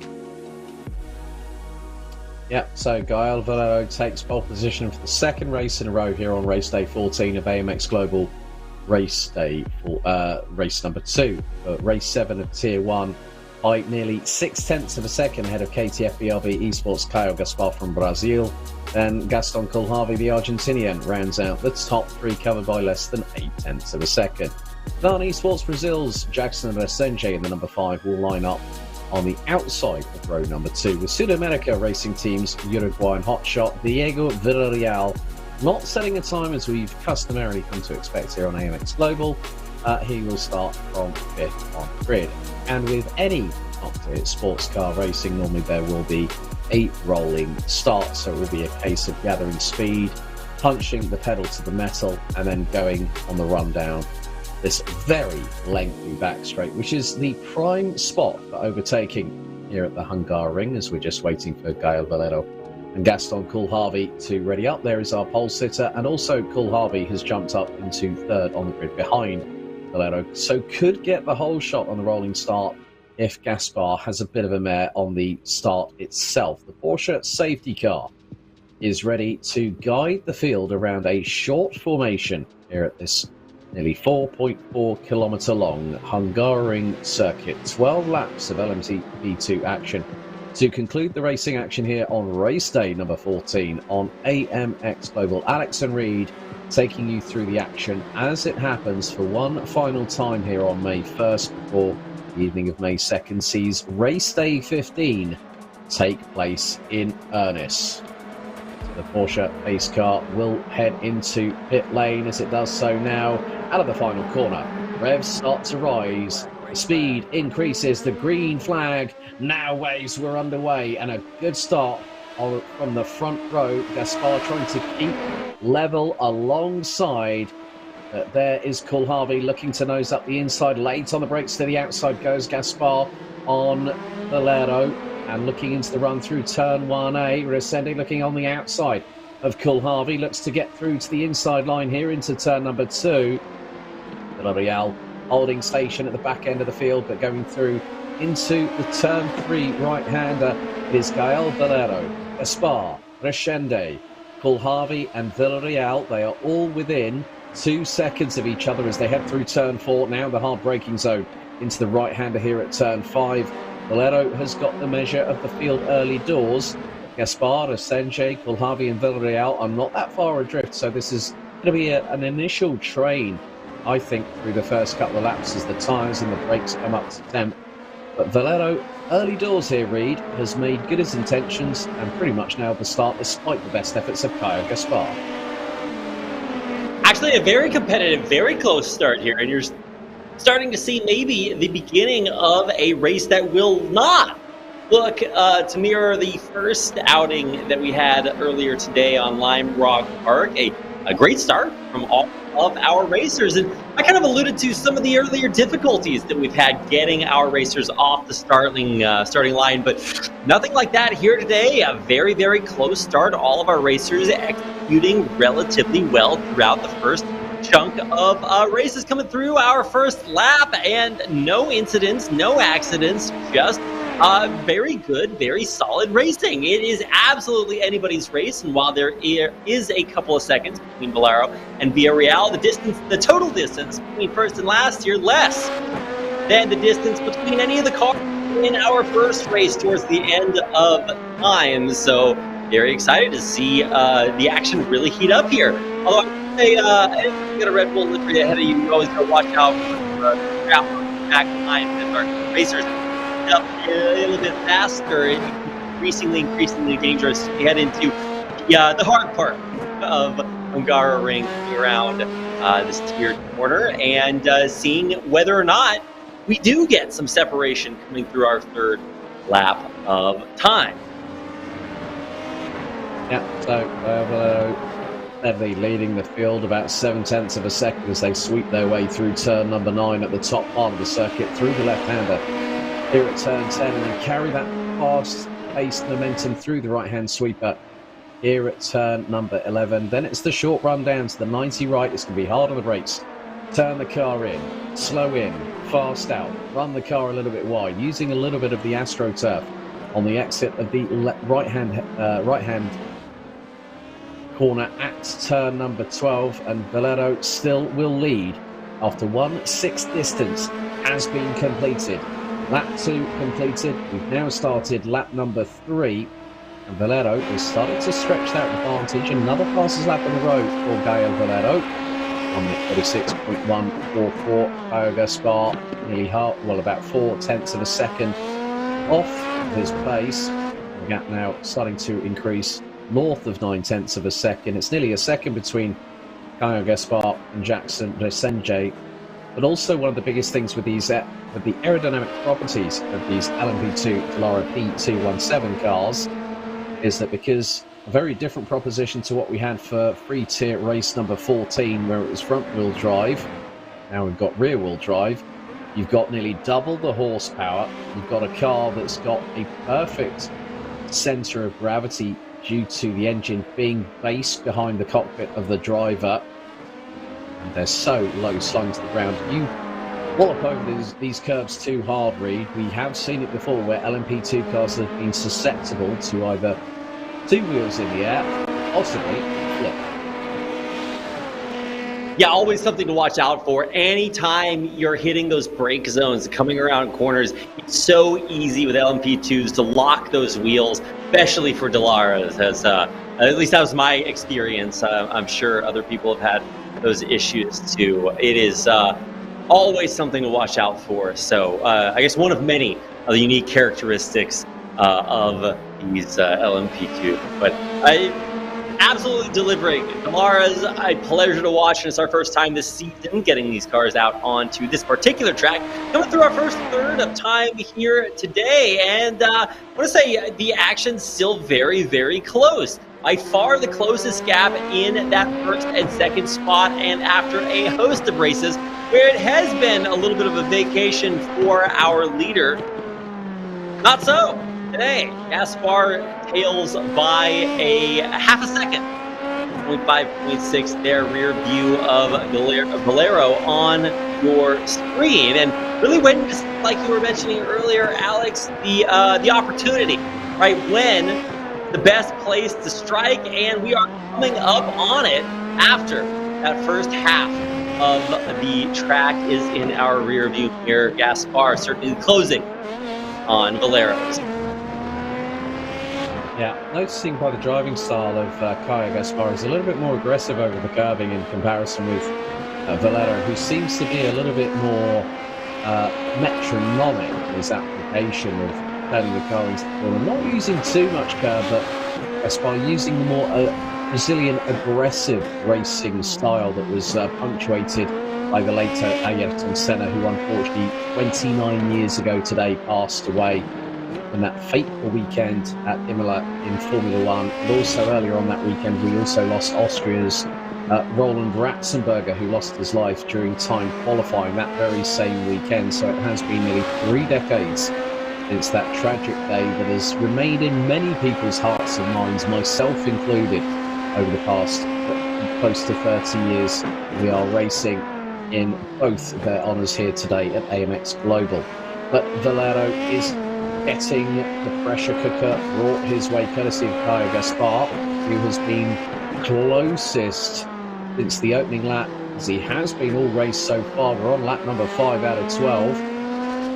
Slightly different carries of racing lines between the two, but Gaspar just seems to, at certain points on the circuit, carry the momentum a bit more aggressively through the corners, as you're going to see through turn 4. A little bit more smoother, takes a tighter line through turn number 5 in comparison with Valero just up ahead. So Valero is the guinea pig at the front end of this race, because he will notice what the track is doing in terms of evolution. A little bit of a side right hand down correction for Kaya Gaspar going through turn 6 and 7 as they now go through into turn number 9 and then through turn 10. Again, you can hear through the different applications, the way that the revs rise on this 4.2 litre naturally aspirated Gibson engine. You can hear where Gaspar is putting the throttle down, lifting off, and when he's hitting the brakes. Valero seems to have the measure at the moment. We're about to complete lap number 5 out of 12 and go on to the 6th lap, which will take us halfway through the race thus far. But Gaspar is a lot closer to Valero, but has his aggressive driving style maybe taken a little bit too much out of the cars for this big brother. That close, and Gaspar was half a second slower than Valero on that particular occasion. Senjay still holding station in third place, a little bit sideways again as Gaspar applies the throttle coming out of the opening corner. So it's got to be a little bit more precise. You can see the tail end of that car is really, really loose. Coming out of turn number 3. Through turn 4, it wasn't through turn 3. Through turn 4, it's hopefully not going to be too bad. But as I said, Valero's style seems to be very, very smooth and refined. And that's not at all surprising with which team he's actually running with on the iRacing event. I didn't get that last part, but I agree. I concur, I believe, the correct response there.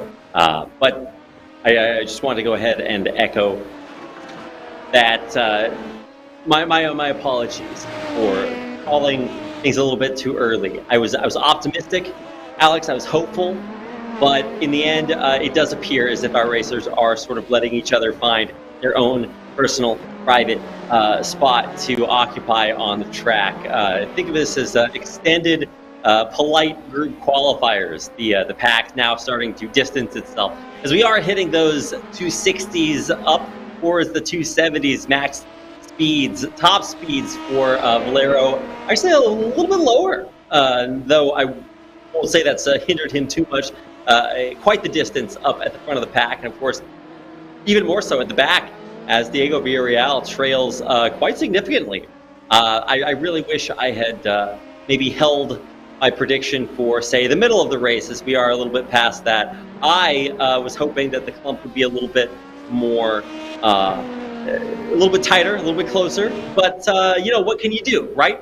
And we do, in truth, have about 5 laps left to go. So plenty of time to undo the caster curse for now. Obviously, want our drivers to stay safe. But, you know, there's a lot of ways to do that. Well, keep your eyes on Jackson Senjay, because he has really started to catch Kyle Gaspar for second position.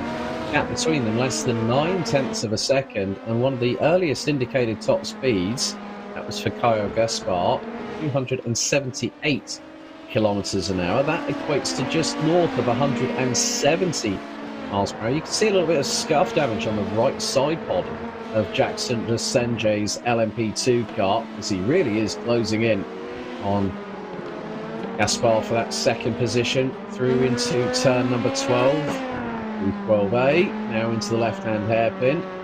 Senjay looks a little bit neater on the apexes in comparison with Gaspar, and the respective setups that the drivers will have on their cars will reflect their own individualistic driving styles as they come out of the final corner. Lap 8 now starting, out of 12.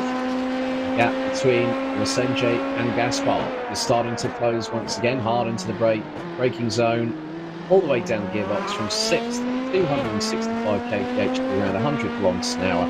That is from 170 miles an hour down to 60 miles per hour, all the way down the gearbox from 6th to first gear. A very different driving style, whereas with a TCR car like we saw earlier on today at Lion Rock Park, you could use a slightly higher gear to keep the traction and also carry the momentum through. Fourth gear at nearly 120 miles an hour went Jackson Senjay, and that gap is slowly coming down. Senjay now knows he's got someone in his crosshairs.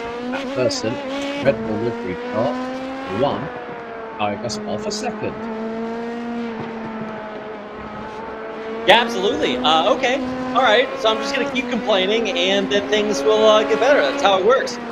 Distance lengthening everywhere except that battle for second. Sunday, we're on board with him right now, seeing him trying to shorten the gap. Finding it certainly as we come through the 8th lap of the race and closing it ever slightly. Every lap he goes. I think the biggest issues are going to come, especially now here that we are on this straightaway.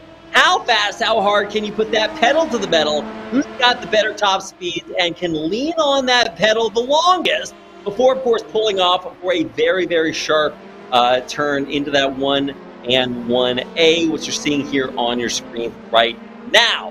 Looks like the gap lengthened just a tad, so it won't be the straightaway where we make up that distance. It's going to have to be coming through the first or second third of the track up here. So eyes on Resende, but it is not going to happen yet. We'll have to shave off a few more seconds before he is really in there threatening Gaspar. Though a couple of tenths of a second just knocked out of nowhere as Gaspar took a little bit of a hiccup around that turn.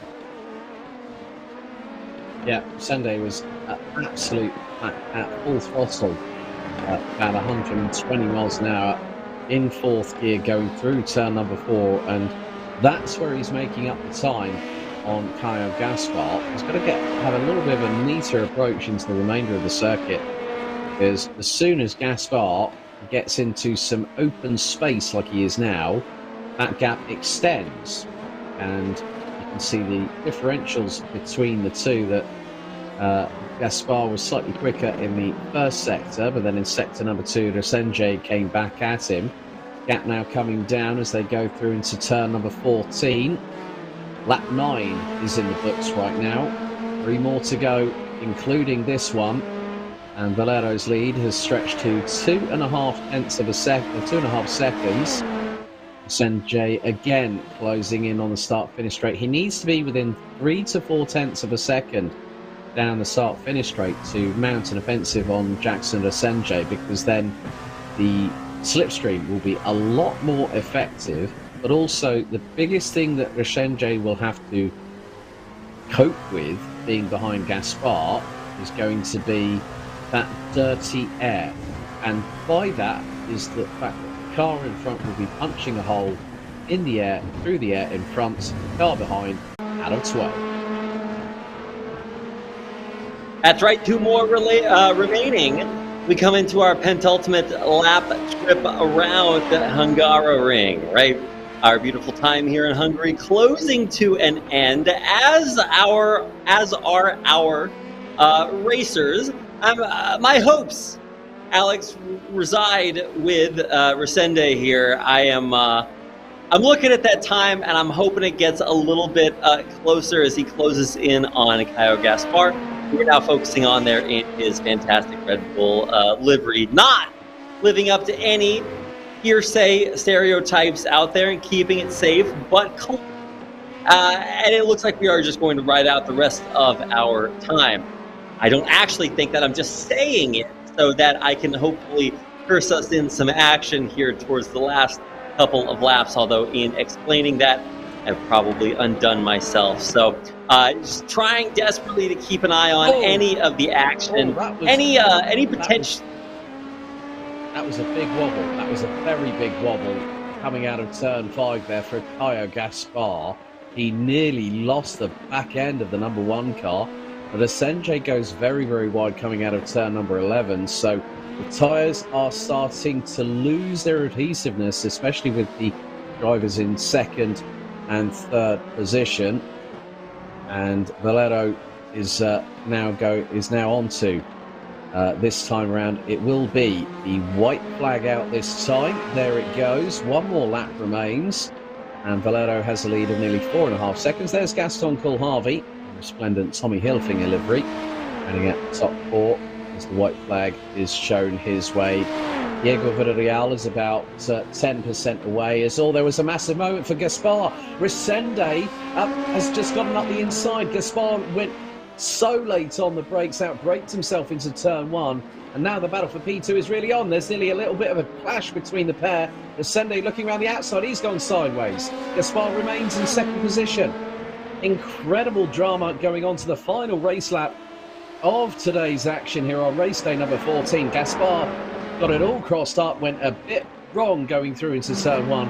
Resende decided to pounce, went up the inside. Gaspar was back on the counter-offensive, and then through turn number 3, Resende himself made an uncharacteristic mistake as Valero makes his way through in towards turn 11 for the final time. The battle for 2nd is going to come right down to the wire. Through into turn number 9 they go, into the left at 10. Resende might have an opportunity.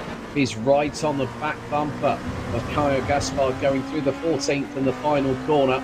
They head down towards turn 12, the 90 right for the final time, as our race leader makes his way in towards turn number 14.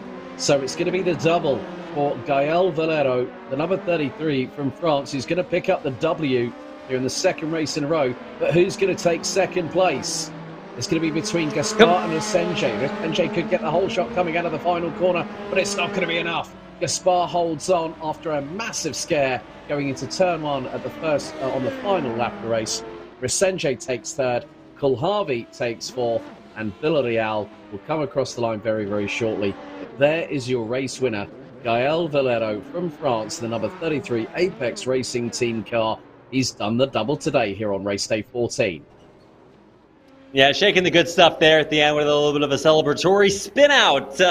Nice to see a very strong performance by Gael Valero, and of course against a litany of the very best of the lineup here, as he shows off his ability to drive backwards. Very, very good show here today. Going to be looking forward to see Gael Valero in the future. His name is absolutely on the list, the hit list of top drivers everybody's going to be watching out for. And as we keep adding more and more racers to this season, it's important to see, okay, well, who are the names to watch out for? Gael Valero, a killer today, top 1, top of the podium for both of his showings on race day 14 here at AMX. And that is going to do it for our time using these Dalaras out on the Hungaroring. Really iconic moments, a lot to talk about here today, but of course, all good things must come to an end. And that is going to do it with Gael Valero, Kyle Gaspar, Jackson Resende, Gaston Calavi, and Diego Villarreal, rounding out our top 5. So there we go. That is race day 14 in the books, ladies and gentlemen, boys and girls, and children of all ages, because we have a lot of anticipation ahead of what is going to be our 15th race day. But what's more, it's going to mark the end of the first third of Beta Season 2, because on May 2nd, the evening of May 2nd here on AMX Global, we're going to have Free-Tier Race 15, which will be a return to the Radical SR8s, and also a circuit that a particular Danica Patrick took her one and only IndyCar race victory, Twin Ring Motegi. And then we're going to head back to TCR Racing, and what's more, a return back to Connecticut and Lime Rock Park for Tier 2 Race 8 on May 2nd. Don't forget, hit us up on socials. They're in. You can see all the links in the description down below, but also on your screens right now. So hit us up on Instagram, Twitter. You can even join us on our Discord server. You can also subscribe to us on YouTube. Give us a follow. Click the love heart on Twitch. Also, you can find us on TikTok as well. So on behalf of myself and Reed, a big thank you to you all for watching with us here today on May 1st, race day number 14. A big thank you to Automatics and BenQ, who continue to support and partner with us here at AMX Global. And we, of course, are powered by Upbit. We'll see you on the evening of May 2nd in just around about less than 36 hours time. So from myself and Reed, it's good night. See you next time.